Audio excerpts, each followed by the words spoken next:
Buenas tardes, mi grupo es el número 7 y está conformado por Daisy Gaviria, Natalie Montufar, Iván Zanabria y Andrés Corredor. Ya como mis compañeros lo decían en exposiciones anteriores, Interbolsa se crea en los años 90, principalmente o su finalidad fue invertir en el mercado bursátil y en la búsqueda de clientes que quisieran invertir en recursos financieros. Entonces, queremos hablar de los estudios de alguno de los cinco involucrados. Eh, por ejemplo, está Rodrigo Jaramillo, fue el fundador de Interbolsa y uno de los principales accionistas de la holding y quien era el presidente. Pues no encontramos qué estudio realizó Rodrigo, pero pues teniendo el cargo que tenía, podemos concluir que él fue o él realizó estudios de una carrera administrativa. Está Tomás Jaramillo, quien fue o es abogado y politólogo de la ciudad de la Universidad de los Andes y fue el fundador del Fondo Premio. Está Alessandro Corredori, es un ciudadano italiano que viene de la ciudad de Grosseto, llegó a Colombia en el 2006, se casó con una santanderiana y él es o está involucrado en manipular las repos de fabricato para manipular el costo de las acciones. Encontramos a Víctor Maldonado, es un empresario y socio de Interbolsa, que sus empresas fueron beneficiadas con la estafa de Interbolsa. Y por último encontramos a Juan Carlos Ortiz, quien es economista, él es bogotano, graduado de la Universidad Javeriana, es una universidad prestigiosa, y también es o fue socio de Interbolsa y fundador del Fondo Premium. Dentro de estos casos queremos resaltar la integridad y hablar de la integridad de Jorge Arabia Waterberg, quien fue el ex vicepresidente financiero de Interbolsa. Él es un administrador de empresas con énfasis en finanzas. Se graduó en una universidad prestigiosa en el extranjero. Quisimos resaltar este caso dado que a pesar de que Jorge Arabia no se lucró personalmente o no llegó a recaudar dinero como lo hicieron las cinco personas anteriores, él fue la primera persona en dar la cara y escribió una carta pidiendo disculpas a las personas que habían sido afectadas por este escalabro financiero. Dentro de esta carta decía que, de cierto modo, decía que su peor error fue haberse involucrado con personas ambiciosas y que no tenían control de su propio eh, voluntad porque se llenaron de la ambición y no pensaron más allá. En cambio, Jorge, a pesar de todo, él sigue colaborando con la justicia para poder ayudar a las personas que fueron damnificadas, como lo mencioné. Entonces quisimos resaltar la integridad de Jorge porque fue una persona valiente y se paró en la raya y aceptó los errores que cometió, dado que a pesar de que tenía la información, no, no la presentó o no la divulgó en su momento, sino que ocultó la información y ya cuando se destapó todo, ya ahí sí fue cuando dio la cara, aceptó sus errores y ahorita eh, los está pagando, por decirlo así.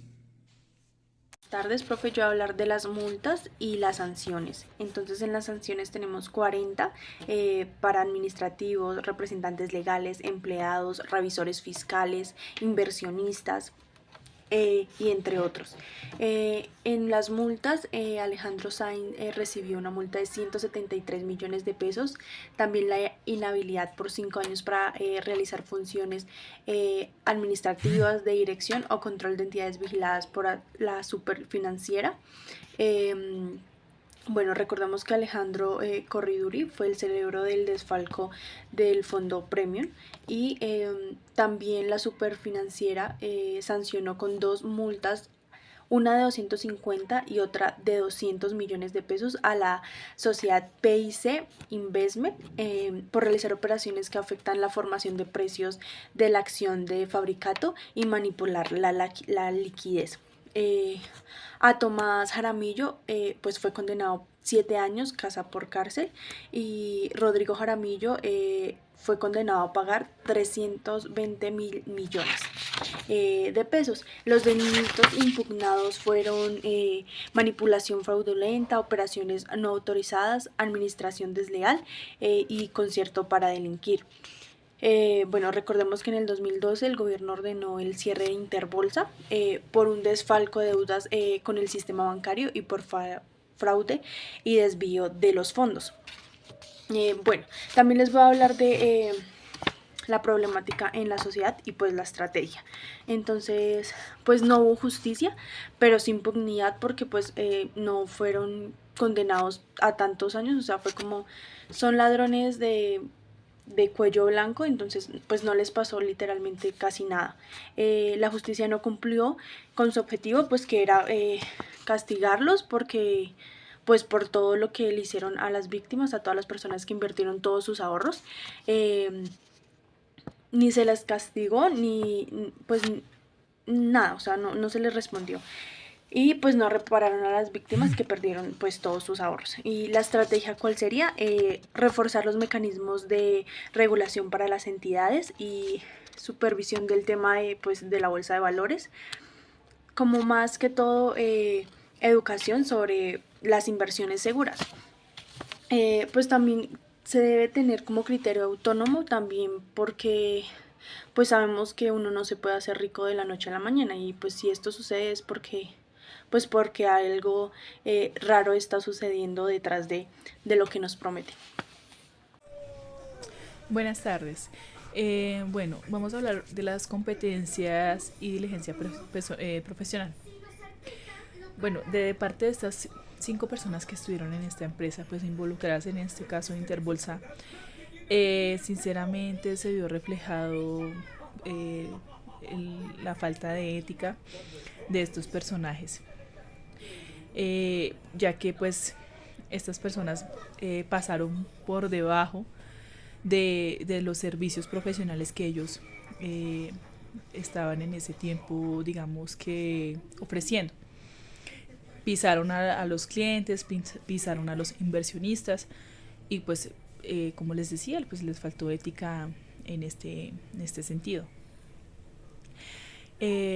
También se involucran los contadores públicos Ulfani Castillo López y Carlos Alberto Posada.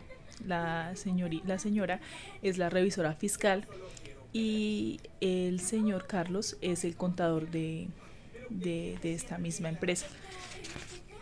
Más que todo en este caso fue que hubo, digamos, de parte de la revisoría fiscal, hubieron demasiados como información que faltaba, ¿sí? Como que escondían estos desfalcos de dineros que no eran como convenientes, no eran provenientes. No se sabían pues qué hacían con este dinero. También se burlaron de las, pues aparte de las leyes que ejercían una empresa, habían leyes que no eran de aquí del país, pero que fuera del país sí eran muy graves y aquí no las, digamos que no las, ¿cómo digo? No las juzgaron como eran.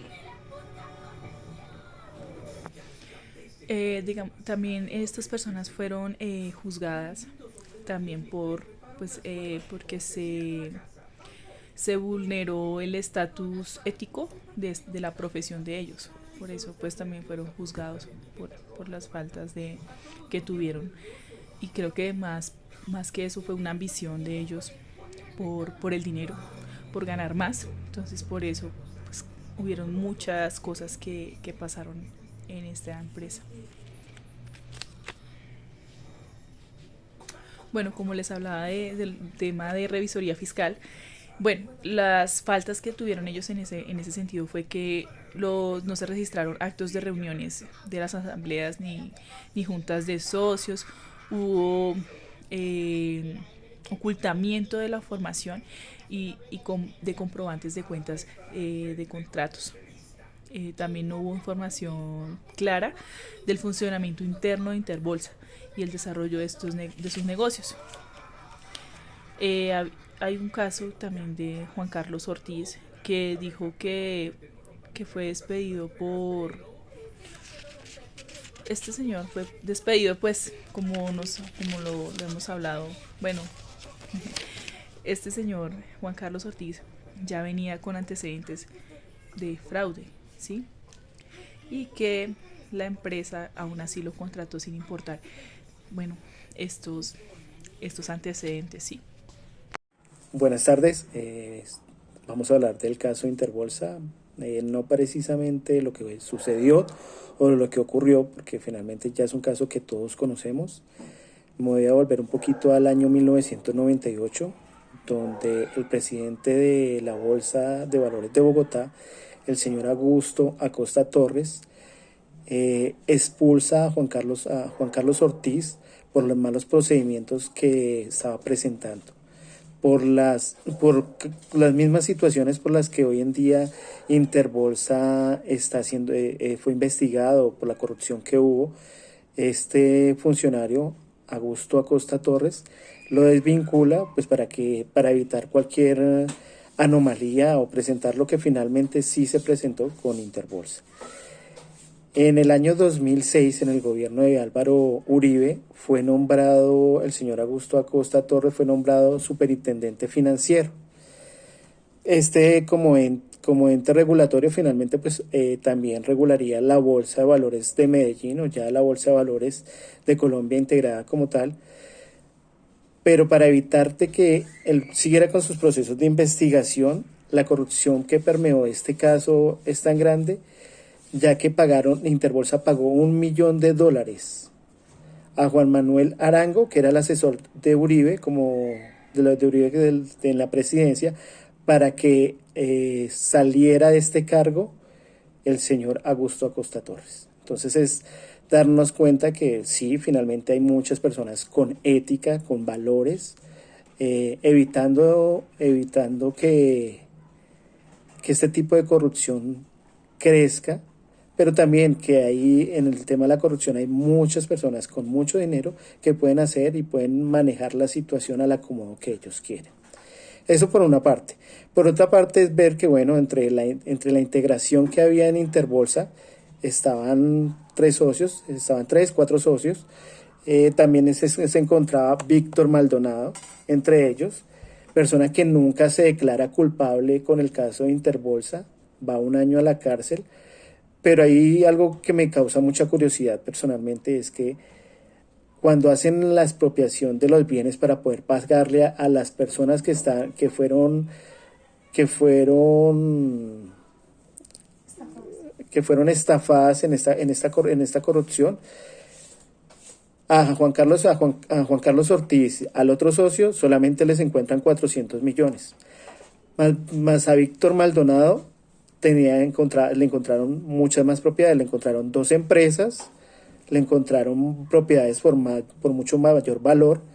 Entonces quiere decir que también entre ellos, en su delito, tampoco tuvieron ni siquiera ética para decirle que muchas cosas se estaban haciendo mal, y pues Víctor Maldonado finalmente perder todo su capital a raíz de los malos procedimientos que se realizaron.